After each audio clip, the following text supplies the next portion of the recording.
तो भगवान को बड़ी जोर की भूख लगी। सबने अपने अपने झोला झंडा जितने छीके वीके सब निकाले। हम ये लाए हैं, हम रबड़ी लाए हैं, हम छाछ लाए हैं, कृष्ण हम माखन लेके आए हैं। आज मेरा कृष्ण कहता है भूखा हूं, लेकिन मेरा संकल्प है आज मैं केवल और केवल मधुमंगल के यहाँ का भोजन ही पाऊंगा।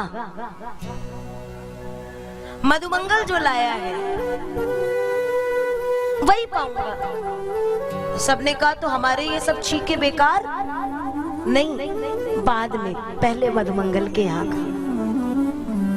मधुमंगल उस मंडली में इतना निर्धन गरीब है जिसके माता पिता के पास कोई भोजन की व्यवस्था नहीं है, और कृष्ण के पास इसीलिए भेज रखा है कि मधुमंगल वहां रहेगा तो भूखा नहीं रहेगा।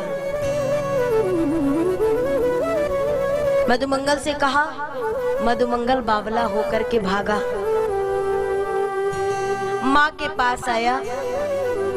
माँ ने कहा बेटा घर पे तो कुछ नहीं है, 3 दिन पहले कोई आया था और कढ़ी दे गया था,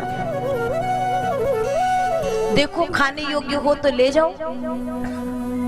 कढ़ी ली, पात्र में रखी, सुगंध जैसी ली ना, इतनी खट्टी खट्टी कि मधुमंगल का मन खट्टा हो गया। मधुमंगल देना है कैसे दूंगा, कृष्ण के कुछ पास पहुंचे और कृष्ण के मुखमंडल को देख करके कहते हैं इतना सुकोमल मेरा बाल गोपाल, ये खट्टी खट्टी कड़ी कैसे पवाऊंगा। मधुमंगल का एक चरण आगे नहीं बढ़ पाया महाराज, और कहने लगे झूठ बोल दूंगा, कुछ था ही नहीं घर पे, और एक श्वास में सब पी गया। श्री रामा बोला ए कृष्ण देखो देखो देखो, मधुमंगल कुछ लाया था, स्वयं पान कर गया। कृष्ण पहुंचे, क्यों मधुमंगल, आज मैं भूखा रह जाऊंगा, लेकिन तेरे अलावा किसी के यहाँ की प्रसादी नहीं पाऊंगा। कोई बात नहीं, तू पा लिया ना। मधुमंगल चरणों में गिरा और बोला सरकार क्षमा करो, ये इतनी खट्टी खट्टी कड़ी थी कि मेरा मन खट्टा हो गया, इसलिए मेरे मन में आया कि तुम्हारे पास तक कैसे आऊं। वो सामर्थ्य नहीं जुटा पाया तो भगवान ने कहा तो सुनो, उतनी अभी भी बाकी है जितने से मेरा पेट भर जाएगा। मधुमंगल के मुख में कढ़ी लगी थी, मेरे गोविंद ने मुख की कढ़ी को चाट चाट करके पा लिया।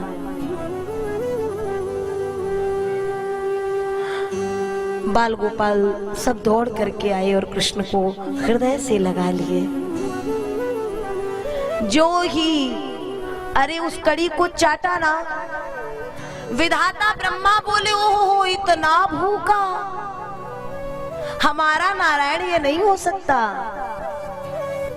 विधाता की बुद्धि चकरा गई, ये नारायण नहीं हो सकते।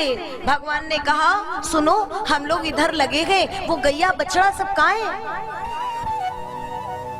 देखे दौड़े, पीछे देखे तो गैया बछड़ा नहीं दिख रहे, विधाता ने सब गायब कर दिए। और आगे देखे, अब ग्वाल बालों को देखने चले तो वो ग्वाल बाल जो बछड़ा ढूंढने गए थे वो भी नहीं मिले, ब्रह्मा जी सबका हरण करके ले गए हैं। भगवान ने ध्यान धर करके देखा, बोले कोई बात नहीं विधाता, तुम्हारी बुद्धि चकराई है ठीक, 1 वर्ष तक के लिए वैसे ही बछड़ा वैसे ही ग्वाल बाल उपस्थित किए, लीला चल रही है। एक दिन ब्रह्मा जी को लगा जरा देख के आऊं क्या हाल चाल है। आए तो भगवान यहाँ से तुरंत भागे और ब्रह्मा जी क्या पहुंचे, बोले सुनो ब्रह्मा जी के द्वारपालों से, आजकल बहुत से बहरूपिया ब्रह्मा विष्णु महेश बनकर के घूम रहे हैं, कोई मेरे तरह ब्रह्मा आए उसको अंदर मत आने देना। और स्वयं बन गए ब्रह्मा और बैठ गए ब्रह्मा जी की गद्दी पे। अब ब्रह्मा जी देख वेख के सब देख के आए और जैसे ही ब्रह्मलोक में प्रवेश लेने लगे, द्वारपालों ने कहा रुको, कहाँ जा रहे हो। बोले मैं तुम्हारा स्वामी, ऐसे बात करते हैं स्वामी से? बोले कौन से स्वामी, हमारे स्वामी तो अंदर विराजे हैं। ब्रह्मा जी ने कहा, अरे अच्छे बछड़ा चुराए, गद्दी चली गई।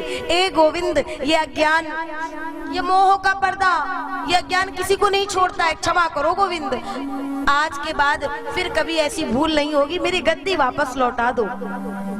इस तरह से ये ब्रह्मा जी का मोह दूर किया। और फिर आगे बढ़ते हैं। गेंद के खेल के बहाने से कालिया नाग जो यमुना में है, यमुना के जल को दूषित कर रखे हैं, गेंद के खेल के बहाने से उस जल को पावन पवित्र करते हैं और कालिया को रमणक द्वीप में भेज देते हैं।